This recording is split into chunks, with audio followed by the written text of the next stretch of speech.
Bonjour à tous, merci d'être avec nous sur France 3 Provence-Alpes. La voix est libre toujours dans le débat des élections présidentielles. Le premier tour aura lieu, je vous le rappelle, dans 43 jours. Et avec nous aujourd'hui pour débattre, nous avons réuni Karine Berger. Bonjour. Bonjour. Vous êtes la patronne des socialistes pour le département des Hautes-Alpes et vous serez candidate aux élections législatives au mois de juin du côté de Gap. Exactement. Merci d'être avec nous.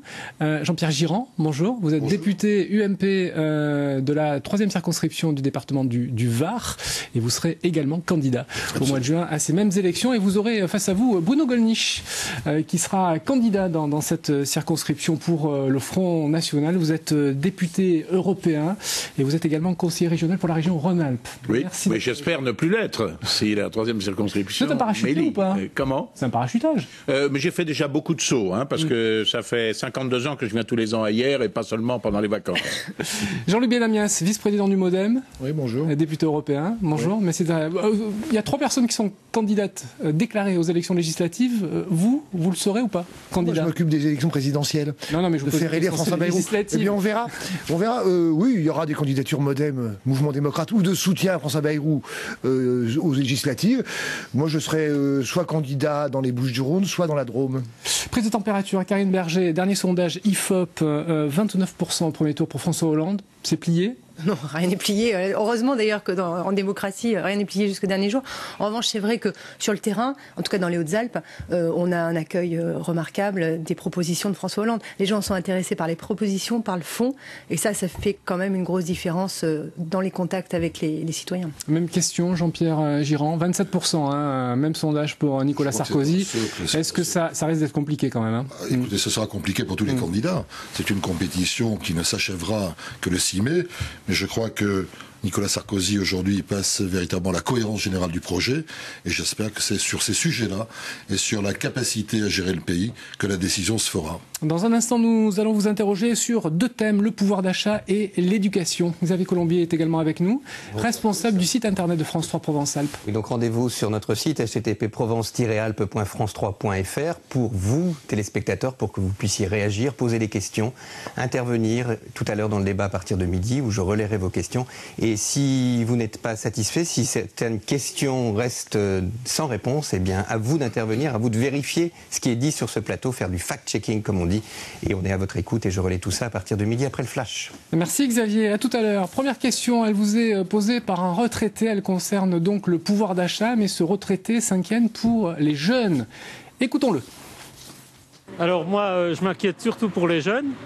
Comment pensez-vous pouvoir les aider, notamment à s'équiper, parce qu'il faut un logement quand on est jeune, il faut pouvoir travailler, il faut investir dans un véhicule, et souvent il faut tout acheter, le mobilier, l'électroménager, et faire face à tout cela, je ne sais pas, mais il faut que les élus fassent quelque chose pour le pouvoir d'achat des jeunes notamment.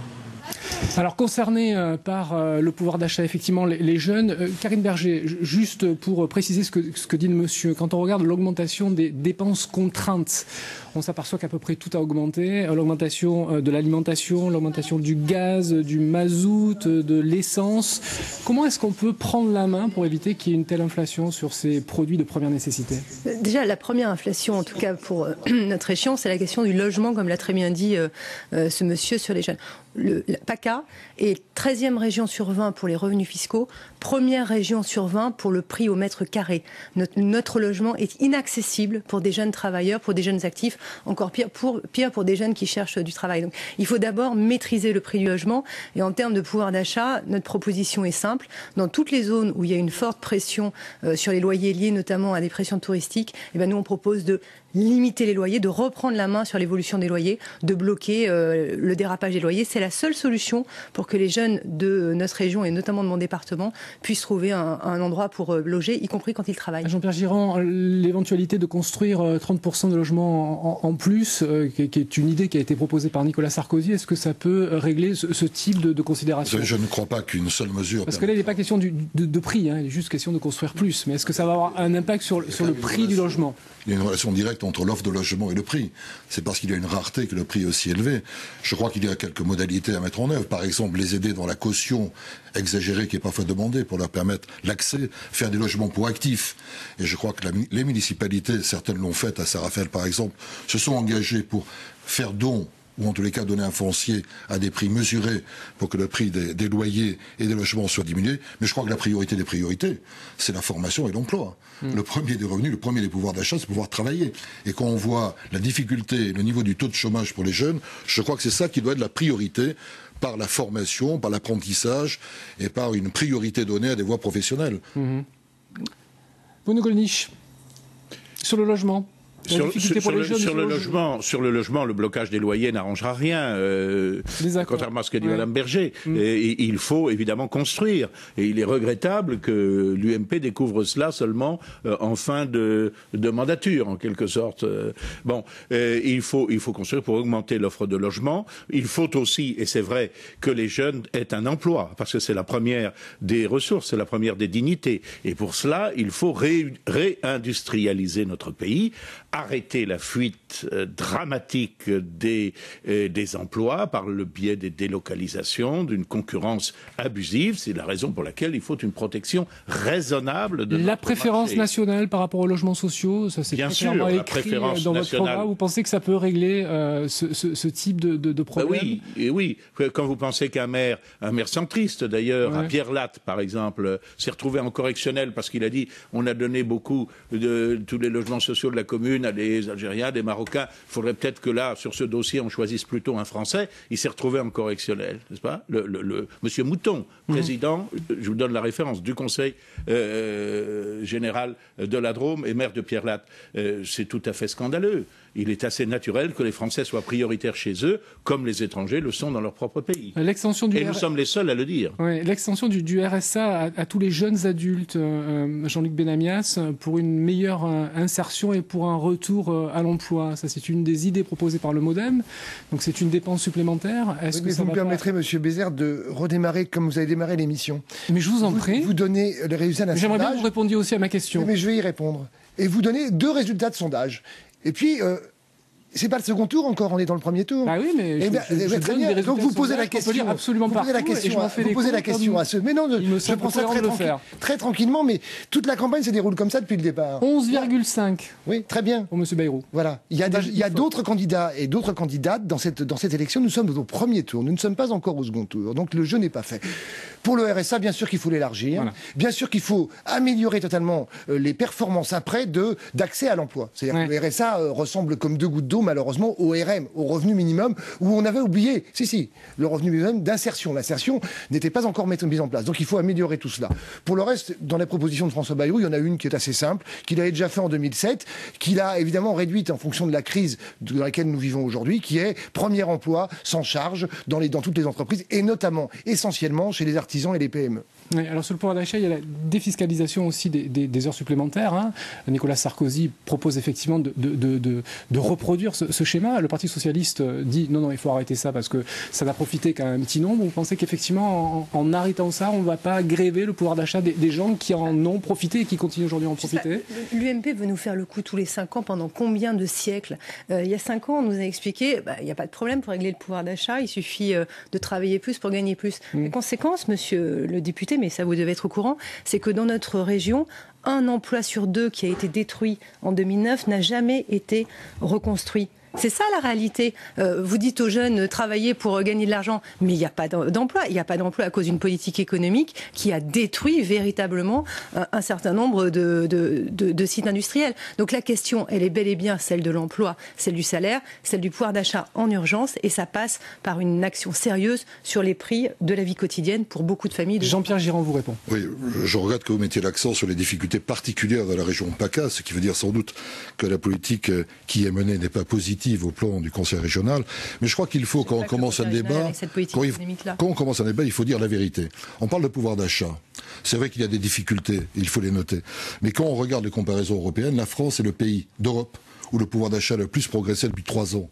Il a chuté en Italie et en Espagne. Il a moins progressé au Royaume-Uni et en Allemagne. Je ne dis pas qu'il faut se féliciter d'une augmentation proche de 1% par an en moyenne. Mais il faut dire les réalités. Et de la même façon, madame, quand on parle de chômage, bien sûr que le chômage augmente trop en France, mais mieux vaut être sans doute en France qu'en Espagne, en Italie ou ailleurs. Alors je crois qu'il faut bien sûr accentuer les efforts, mais il ne faut pas passer son temps à dénigrer mécaniquement ce qui a été fait, puisque par comparaison, les résultats n'ont pas été négatifs. Alors moi j'ai une question très concrète à vous poser, et à vous Monsieur Benamias et à vous Monsieur Gollnisch. On va prendre un exemple simple sur l'augmentation du carburant, l'augmentation de l'essence. On sait aujourd'hui toute l'importance que ça a d'avoir son permis de conduire et d'avoir son véhicule pour aller travailler. On sait très bien que le prix de l'essence ne cesse d'augmenter, qu'il est lié au prix du baril, que le baril est libellé en dollars, et qu'effectivement quand le dollar monte et que l'euro baisse, ça augmente les prix.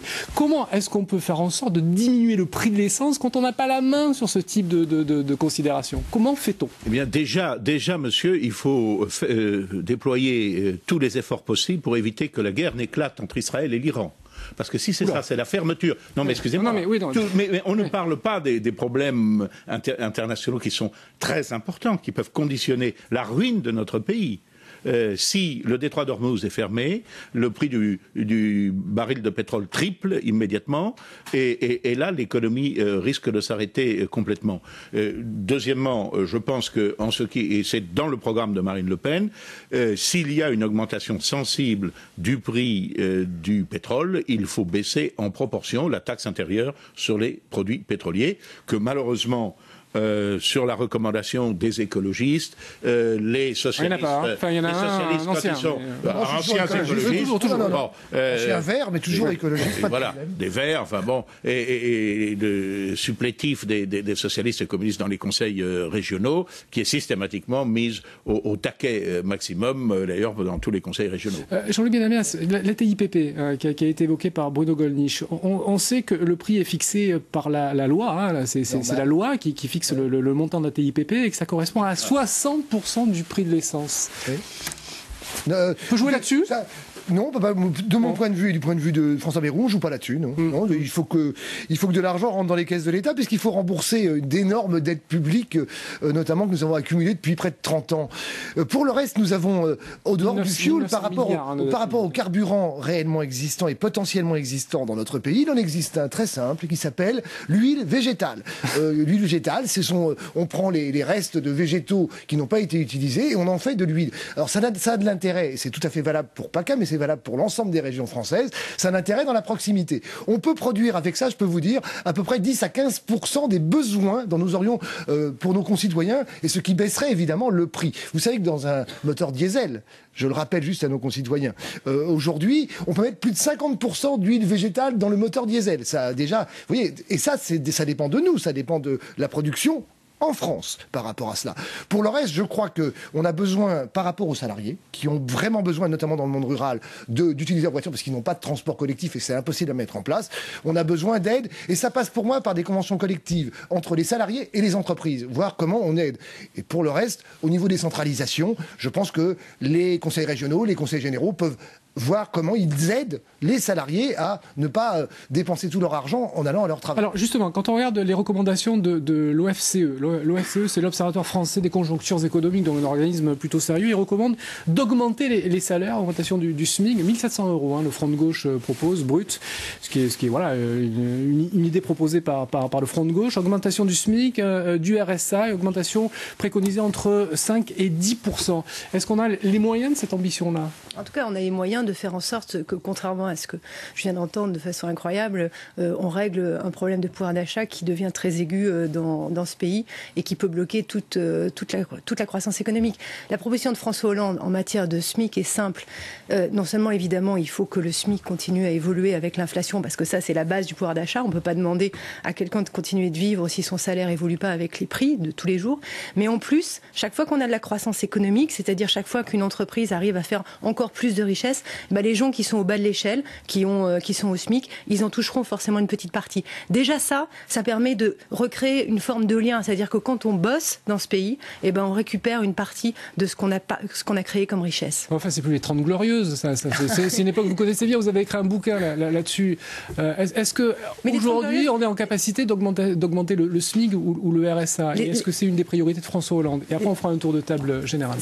La priorité de François Hollande, les deux priorités de François Hollande, c'est le redressement économique pour la jeunesse de ce pays et le redressement de finances publiques. Après, il y a un certain nombre de choses qu'il ne faut pas perdre de vue. Et oui, les 30 glorieuses, c'est une leçon à garder en tête. Quand on fait le pari du futur et de l'avenir, tout le monde peut en bénéficier, y compris les gens au bas de l'échelle des salaires. Jean-Pierre Girand, l'INSEE dit que l'indice des prix à la consommation ont augmenté de 0,4% pour le dernier mois. Ça fait 2,5% globalement pour l'année. Le SMIC, lui, n'a augmenté que de 2,05%. Donc il y a une baisse de pouvoir d'achat de 0,4%. J'espère pas trop vous inonder et vous agacer avec les chiffres, mais enfin bon, voilà, le résultat est là.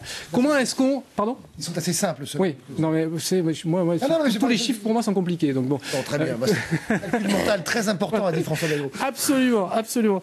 Comment est-ce qu'on rétablit l'affaire là ? Parce qu'il y a un manque à gagner qui est considérable sur des bas salaires. Hein. Je ne vais pas sur des chiffres qui concernent une période récente, vous donnez raison. Je pense simplement les chiffres de toutes les revues économiques, d'alternatives économiques qui n'est pas sensiblement à droite, qui disent que j'ai affirmé tout à l'heure que le pouvoir d'achat a plus progressé en France que dans les autres pays. Et même si Mme Berger trouve cela incroyable, eh bien il faut qu'elle les révise. Ce qui me trouble, c'est que François Hollande propose des solutions, ou plutôt ne propose rien, sinon de bonnes intentions, mais va-t-il supprimer les heures défiscalisées? Va-t-il supprimer le fait que quand le RSA est pour une personne qui retrouve une activité, il le conserve pour augmenter le pouvoir d'achat?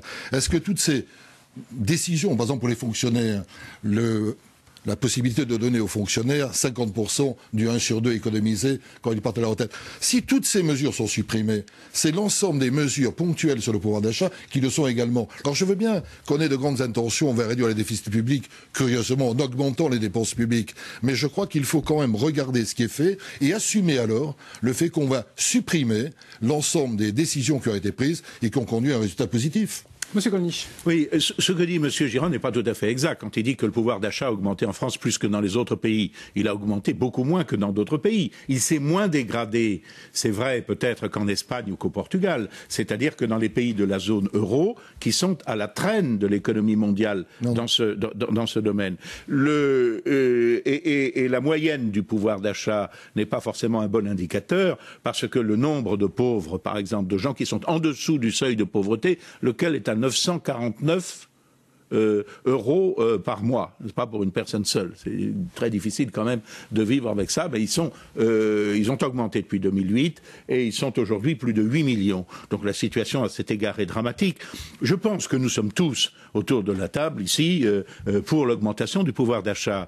Mais le problème, c'est que la politique qui a été conduite, Madame Berger, aussi par le Parti socialiste, est sur le plan international exactement la même que celle de l'UMP. C'est-à-dire que l'ensemble européen a vu ses frontières abaisser, ce qui fait que nous ne sommes plus simplement en compétition avec des pays de même niveau social, de même niveau de salaire, de même développement économique, mais nous sommes en compétition avec le monde entier. Et vous avez mis en compétition l'ouvrier français avec l'ouvrier chinois, qui est payé 20 fois moins, 30 fois moins, qui travaille 2 fois plus, qui n'a pas de congé, qui n'a pas de pension de retraite, qui n'a pas d'allocation familiale. Et ce pays, en plus étant un pays communiste, et il n'y a pas de liberté syndicale, il n'y a pas de droit de grève, c'est le paradis du capitalisme le plus cynique. Vous avez livré les ouvriers français, les ingénieurs français à la concurrence. Non, je ne crois pas, je pense que j'avais un petit retard. Oui, et je crois que c'est ça le problème fondamental du pouvoir d'achat. Ce n'est pas de la cuisine intérieure. Jean-Luc Benamias rit. Oui, parce que vous croisez régulièrement Strasbourg et Bruxelles tous les deux. Ce ne sera pas gênant. Vous avez parlé plus que moi, je sais. Alors, on s'en fout, je veux dire. Bruno Gollnisch, qui est député européen, comme vous, je présume que vous n'avez pas le même avis sur, par exemple, le retour du franc, qui fait partie des solutions proposées, pas que par vous d'ailleurs. M. Dupont-Aignan propose la même chose. C'est pas tout à fait ça. Je vais revenir, si vous voulez bien, sur le sujet central qui est le pouvoir d'achat. Oui. Déjà, dans cette présidentielle, annoncer qu'on va essayer de maintenir le pouvoir d'achat au niveau où il en est pour les gens qui ont un salaire et un revenu honorable est déjà une promesse extrêmement importante. Nous sommes dans une situation de crise au pluriel extrêmement importante, de dette publique faramineuse. Ce qui est arrivé dans un certain nombre de pays, la Grèce, l'Espagne, l'Italie, l'Irlande, voulez-vous que j'en cite d'autres? On pourrait y arriver. Eh bien, peut aussi nous arriver en France. Qu'est-ce qu'on a vu dans ces pays? Baisse du pouvoir d'achat, baisse des minimums vieillesse, baisse des revenus. Si déjà le prochain président de la République peut maintenir le pouvoir d'achat de ceux qui en ont un, ce sera déjà énorme. Nous avons à rattraper une dette publique faramineuse. Pour le reste, l'important dans la période est de faire que par rapport aux 8 millions de pauvres qui vivent en dessous du seuil de pauvreté en France, par rapport aux 5 millions de chômeurs, on arrive à trouver un emploi et augmenter les minimums sociaux de ce genre. Ce week-end, qu'est-ce qui se passe? Les restaurants du cœur font encore un appel à de l'aide directe dans les hypermarchés et les supermarchés pour qu'on puisse nourrir des centaines de milliers de Français après la période où les restaurants du cœur devraient fermer. Vous voyez dans cette situation on est. Nous sommes dans cette situation-là. Qu'est-ce qu'on fait? Qu'est-ce qu'a fait M. Bayrou quand il était au gouvernement? Très rapidement, je voudrais qu'on passe à l'éducation très rapidement aussi. Je m'en fous de ça. Je dis simplement que par rapport à cela, quand on dit il faut redonner du pouvoir, des moyens aux petites et moyennes entreprises et aux artisans, faisons-le ensemble, faisons-le, mettons-le en place. C'est ça qui crée de l'emploi. Très rapidement, Karine Berger et M. Girand, mais très rapidement, après on va évoquer la thématique de l'éducation. Revenir sur un point très simple, je ne sais pas s'il faut continuer à écouter quelqu'un qui appelle à ne pas respecter la Constitution en matière d'attribution de logement, rupture d'égalité devant les personnes sur ce territoire. Monsieur Gollnisch, relisez la Constitution puisque vous êtes député. Quel article? À peu près tous les articles de la déclaration des droits de l'homme et du citoyen qui font partie de la Constitution. C'est la déclaration des... Je vais d'abord revenir sur ce que vous venez de dire sur les ouvriers. Je veux dire aux ouvriers de l'ensemble de ce pays et de cette région de ne pas vous écouter. Vous vous moquez d'eux. Vous vous moquez d'eux. Vous avez leur expliqué la faute c'est les autres, la faute c'est en dehors des frontières. Mais c'est pas vrai. La faute c'est de la part de gens comme vous qui refusaient de donner des réponses concrètes à la situation. Ce sont les dirigeants comme vous qui ont livré l'économie française à l'étranger. Et c'est parfaitement scandaleux. Et je vous rappelle, madame, que la déclaration des droits de l'homme, c'est la déclaration des droits de l'homme et du citoyen. Pour être citoyen, il faut être français. Dans les principes dont vous vous réclamez, les principes dont vous vous réclamez, c'est la priorité pour les Français. Moi, je souhaiterais que, quand on parle de pouvoir d'achat, on ne se contente pas de regarder les mesures ponctuelles. Il y a les grandes tendances. La tendance de M. Gollnisch, c'est la sortie de l'euro. Et il faut voir les conséquences sur le pouvoir d'achat que cela pourrait avoir. Il faut quand même prendre l'essentiel. La tendance de M. Hollande, c'est l'augmentation des dépenses publiques. Et ce creusement de la dette pèsera sur le pouvoir d'achat. Donc je suis davantage en phase avec ce que dit M. Benamias. Faisons un effort, prenons en cause le fait que la crise est grave.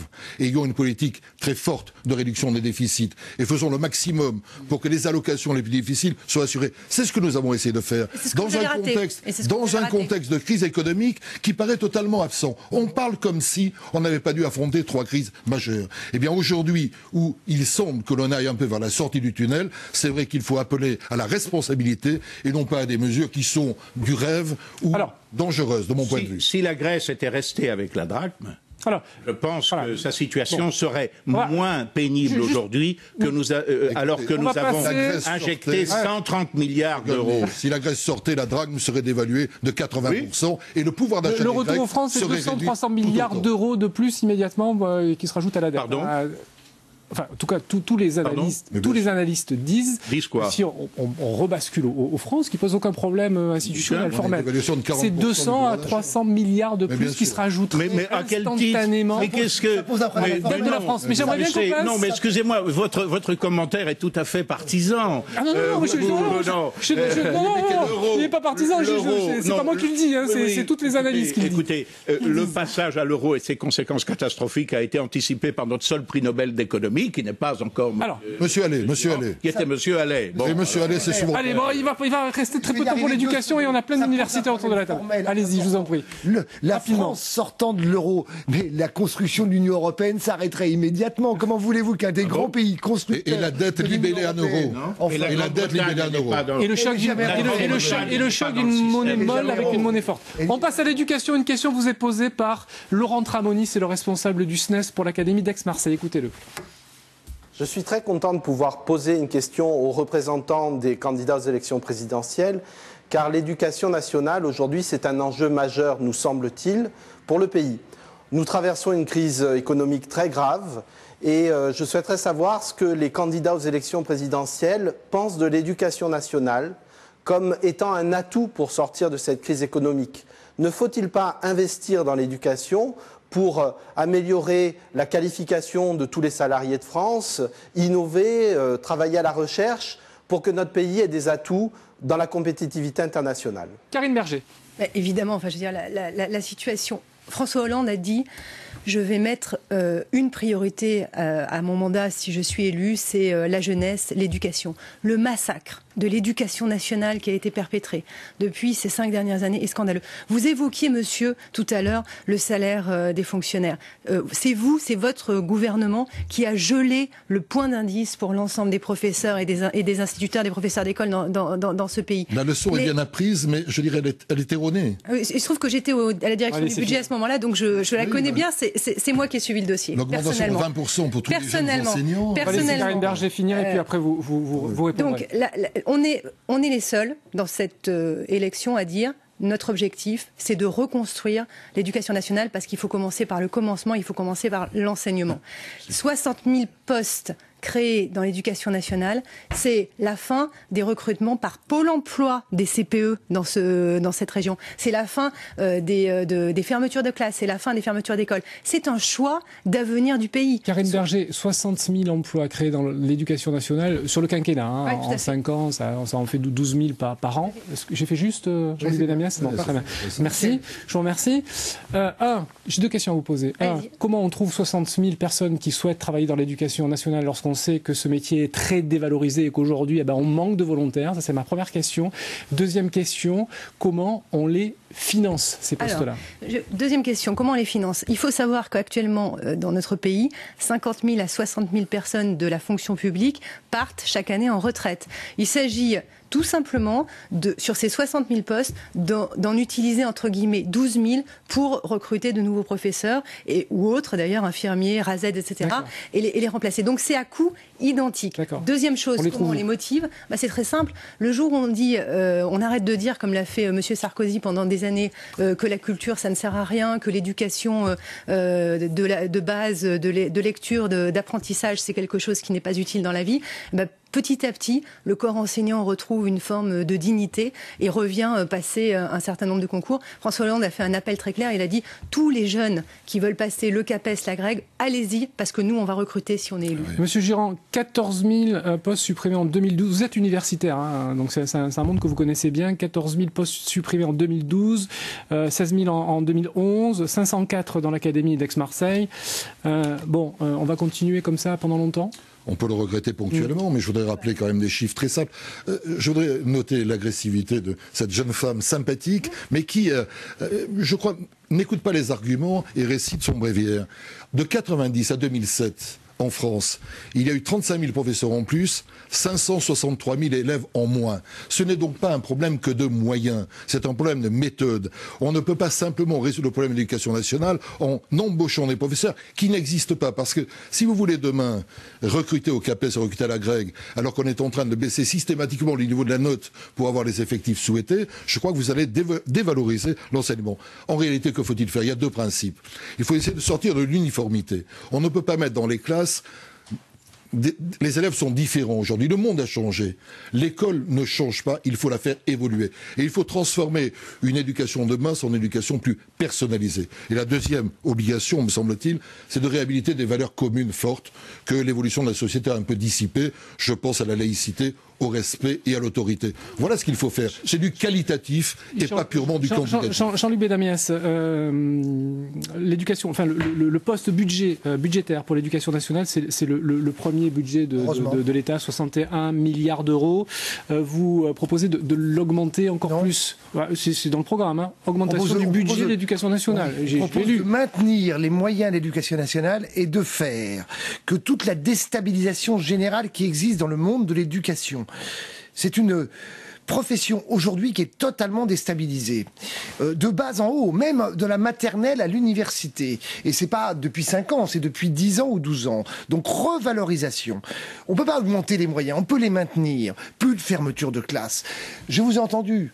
Vous avez raison sur le chiffre global. Le problème, c'est que le chiffre global veut rien dire si on divise. Je me suis occupé dernièrement dans les Bouches-du-Rhône de voir par rapport aux fermetures de classes qui auraient dû avoir lieu. J'espère qu'elles n'auront pas lieu. Alors on nous dit c'est global. Oui, mais comment on fait? Ici, il y a 35 gamins par classe. Là, il y en a 22. Si on fait une moyenne, ça va très bien, mais sauf que les enseignants vivent bien avec ces 22 ou 25. Vous avez raison d'appuyer sur une chose. Maintien des RASED, maintien des infirmières, maintien des psychologues. Le fait qu'il existe de la présence adulte et surtout dans un endroit essentiel, les collèges, l'endroit le plus dramatique où les professeurs, où les membres de l'éducation nationale sont les plus déstabilisés, qui ne savent plus comment faire, ce sont les collèges. On a besoin de revenir là-dessus, de maintenir les moyens, de les aider. Et dans le cadre où nous aurons remboursé en 2 ou 3 ans ou 4 ans les dettes publiques, nous pourrons commencer à revaloriser de manière salariale ces postes d'enseignants. Car effectivement aujourd'hui, le salaire des enseignants et des gens qui travaillent dans l'éducation est beaucoup trop faible par rapport au métier et par rapport à ce que Nicolas Sarkozy propose de les augmenter en augmentant le nombre d'heures, plus 25%, ce qui est une somme non négligeable. Plus présent dans l'école. Bruno Gollnisch, faut remplacer tous les départs à la retraite. Vous êtes finalement plutôt d'accord avec ce qui a été dit, quoi, en termes de... Nous sommes des gens modérés, responsables. Nous sommes contre la politique socialiste de création de dizaines de milliers d'emplois, et nous sommes contre aussi le fait de supprimer un départ à la retraite sur 2. Un poste sur 2. Nous sommes pour le maintien. Nous sommes pour le maintien de l'effectif actuel. Récemment, mais je voudrais dire quand même que j'entends M. Benamias qui parle comme Saint-Jean-Bouche-d'Or et qui dit des choses d'ailleurs qui ne sont pas toutes inexactes, mais on a l'impression, oui, mais vous voyez, je vous rends cet hommage, mais on a l'impression que le candidat qu'il soutient, M. Bayrou, n'a jamais été, durant de longues années, ministre de l'Éducation nationale. Il a laissé la situation ne s'est pas tellement améliorée. J'ai très bon souvenir avant de laisser la parole à Xavier Colombier, nos internautes, je vous rappelle que La Voix est libre développe avec nos invités 2 thèmes qui sont le pouvoir d'achat et l'éducation. Juste une dernière question sur ce thème-là, Karine Berger. Est-ce que la création des 60 000 postes est compatible avec la volonté affichée de François Hollande de réduire le déficit public à 3% de PIB en 2014, me semble-t-il. 2013, 3% en 2013, équilibre en 2017.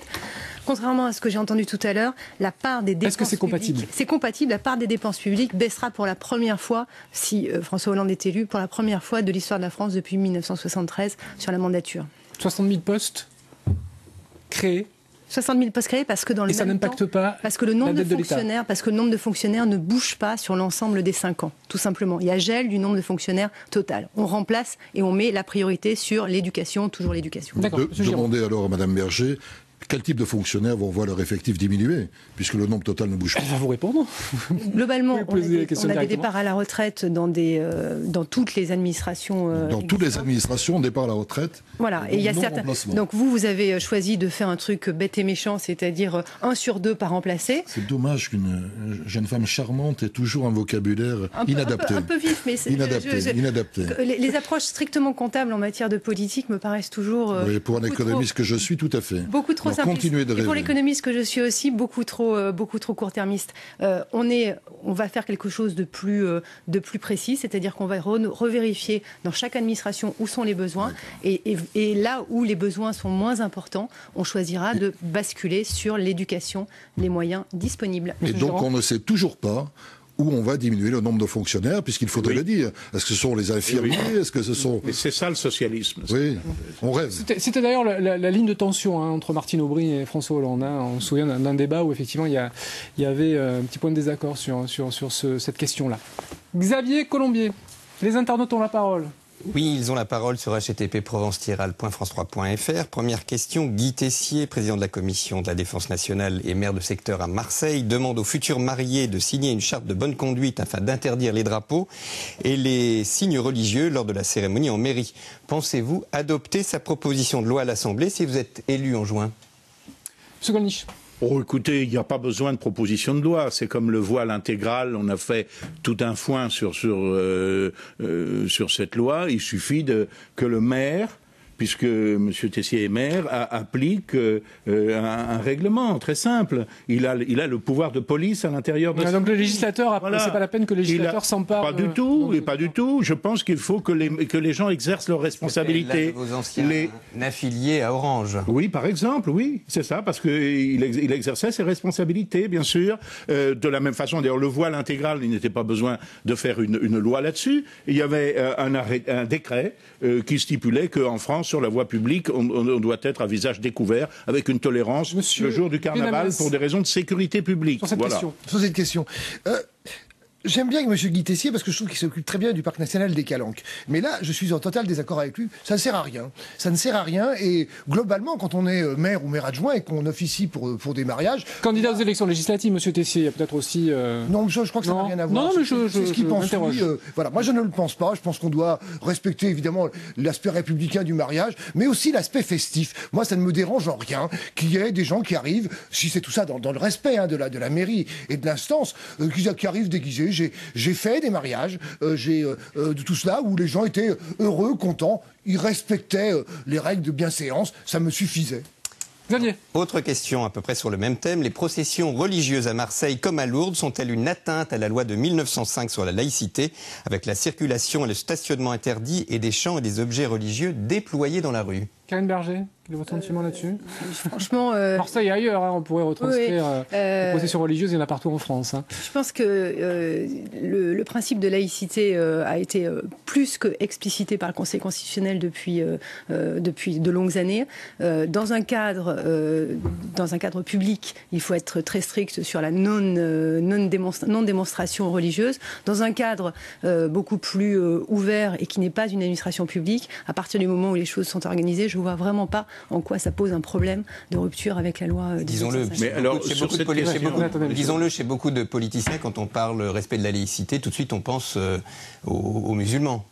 Mais c'est bien le problème, c'est que moi, quand on parle de respect de la laïcité, je pense à la religion chrétienne, à la religion juive, à la religion musulmane, à toutes les religions. Donc, par exemple, est-ce que vous faites interdire les crucifix dans les écoles en Alsace-Moselle?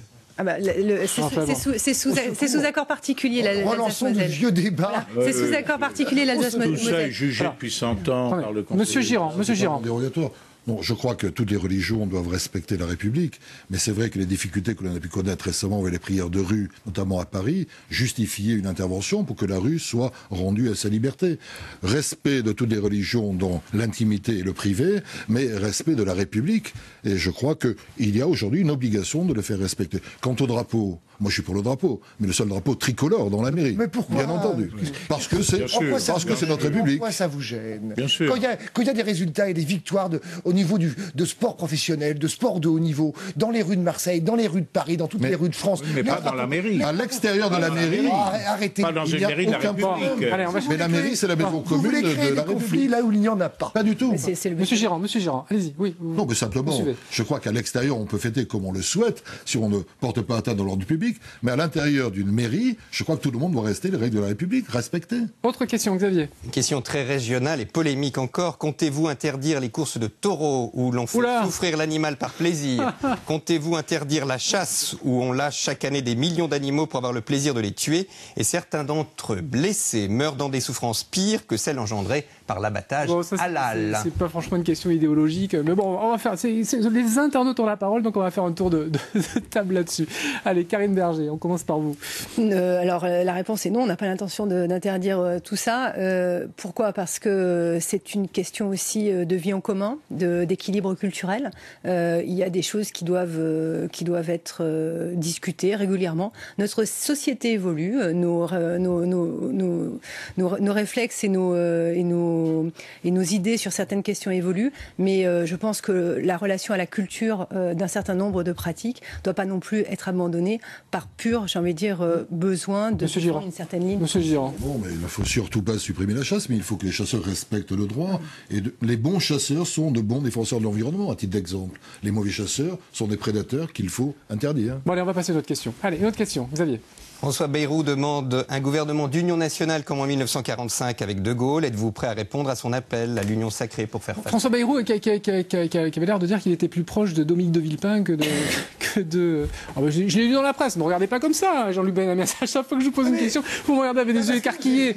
Moi, je ne fais que relater ce que je lis dans la presse. Voilà. Non. J'adore plus proche de Nicolas Sarkozy parce que bien évidemment, le petit jeu, c'est de savoir pour qui il va voter, en tout cas pour qui il va se prononcer au deuxième tour, s'il n'est pas au deuxième tour, ce qui est une éventualité qui peut se produire. Voilà. Allez, réponse à la question. Très bien, oui. Une majorité nouvelle dans ce pays me paraît indispensable et nous paraît indispensable. On va la chercher où? Avec l'ensemble des démocrates. Alors je vais citer des noms comme ça, on va appréhender. Moi je peux le faire, François Bayrou peut moins le faire, parce que c'est plus risqué pour lui, parce qu'il vise la présidence. Moi, dans un même gouvernement, voir M. Bruno Le Maire et M. Pierre Moscovici, ça me va très bien, avec d'autres gens, dans Libération. Société civile. Je l'ai dit dans d'autres médias aussi, clairement, parce que je pense que au niveau, par exemple, de la politique menée, au niveau de l'agriculture, au niveau européen par M. Bruno Le Maire, on peut faire aussi bien, certes, on peut critiquer aussi ou là, mais je pense qu'il fait bien son boulot. Je pense qu'un Pierre Moscovici ferait très bien son boulot aux affaires étrangères, aux affaires européennes. Je pense que dans la situation dans laquelle nous nous trouvons, la France a besoin d'un gouvernement d'union des démocrates et des progressistes. C'est quoi les démocrates? Les démocrates, c'est pas vous. C'est extraordinaire. Alors, Monsieur Giron a un peu de retard. Monsieur Giron a un peu de retard sur les trois autres invités, donc on va lui laisser la parole. Je n'ai pas parlé sur tous ces sujets. Non, mais je vous en prie. Dans tous les cas, quel que soit le candidat qui sera élu. Oui, parce qu'on peut poser la question, on peut retranscrire la question sur Nicolas Sarkozy. À l'effort. On ne peut pas, dans une période de crise, dire la moitié des Français ne doit pas être associés à l'effort. Il faut donc, je ne sais pas s'il faut appeler ça un gouvernement d'union nationale, mais que toutes les bonnes volontés qui adhéreront au projet du candidat qui aura été élu puisse être accepté. Moi, je ne suis pas pour cette exclusion. Nicolas Sarkozy avait tenté une ouverture en 2007, peut-être qu'elle avait été parfois un peu maladroite. Il aurait dû avoir un comité de sélection plus aguerri, mais il n'empêche que c'était une indication. Je crois... Vous avez, je crois. Mitterrand avait fait la même chose. Hein. Oui. Non, mais écoutez, pourquoi? Moi, le terme d'union nationale ne me choque pas. Simplement autour d'un projet et d'idées claires. Il ne s'agit pas de recruter au mercato je ne sais quel transfert. Il faut demander s'il y a une adhésion majoritaire au projet d'un candidat. Si je puis me permettre, parce que je me suis exprimé sur aucun des trois. Mais oui, mais vous aviez une minute 30 d'avance. Pas très rapidement. Mais j'ai dû la perdre depuis le temps. Pas tout à fait. Mais je vous en prie, très rapidement. Oui, sinon vous allez prendre beaucoup d'avance et vous ne pourrez pas vous exprimer jusqu'à la fin de l'émission. Laissez-moi parler, s'il vous plaît. Laissez-moi m'exprimer sur les sujets sur lesquels vous nous interrogez. Bon. Monsieur Benamias vient de nous dire, au nom de Monsieur Bayrou, qu'il considère finalement, et c'est tout à fait normal, que la politique de l'UMP, la politique socialiste sont parfaitement interchangeables et complémentaires. Il veut une union des démocrates, et c'est une manifestation de sectarisme qui vient, je pense, de sa formation d'extrême gauche. Il s'arroge le droit, attendez. Non, mais il reste 1 minute 30 d'émission, je veux que Karim Berger... Il s'arroge le droit de dire qui est démocrate et qui ne l'est pas. Voilà, moi, je considère qu'un gouvernement d'union nationale, ça n'est valable qu'autour de l'intérêt national. Il reste 1 minute 20 d'émission. Karine Berger, vous avez le mot de la fin. Je pense qu'à l'occasion de ces élections présidentielles et législatives, il y a des projets très différents qui sont mis devant les Français et qui doivent choisir. Il ne faut faire aucun sectarisme. Il faut en revanche se rappeler que les choix ne sont pas les mêmes. Monsieur le maire et monsieur Moscovici, en tout cas de ce que je sais, de ce que pense monsieur le maire, sachant que je connais très bien la pensée de monsieur Moscovici, ne sont d'accord ni sur l'éducation, ni sur la fonction publique, ni sur l'industrie, ni sur les salaires, ni sur à peu près aucun sujet. Donc, c'est peut-être ça. Ah bah écoutez, si Monsieur le maire, mais si Monsieur le maire veut embaucher des professeurs, si Monsieur le maire veut augmenter le SMIC, si Monsieur le maire veut recréer de l'industrie, notamment dans les filières automobiles, moi je suis prête on est évidemment prêt à l'accueillir, mais je crois qu'il pense exactement l'inverse sur tous ces sujets-là. Mais vous ne voulez gouverner qu'avec les socialistes. Mais pas du tout. La question c'est qu'est-ce que vous pensez, qu'est-ce que vous voulez faire tous ensemble. Et les Verts. L'émission